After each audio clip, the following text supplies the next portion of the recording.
How to hide distractions on Safari. It's a very simple and a quick process, so let's jump into the video. First of all, head over to your Safari. In Safari, head over to any of the article which you want to read.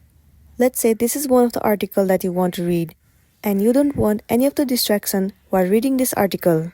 So in order to do so, what you want to do is tap on this A alphabet icon at the bottom left corner of the screen, and then tap on Hide Toolbar. And you can see one of the distraction has been hidden successfully. Now the next thing you want to do is once again click on this A alphabet icon.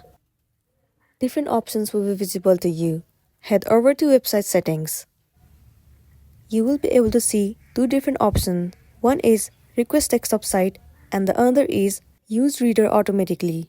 In here, what you want to do is you have to enable this option, use reader automatically.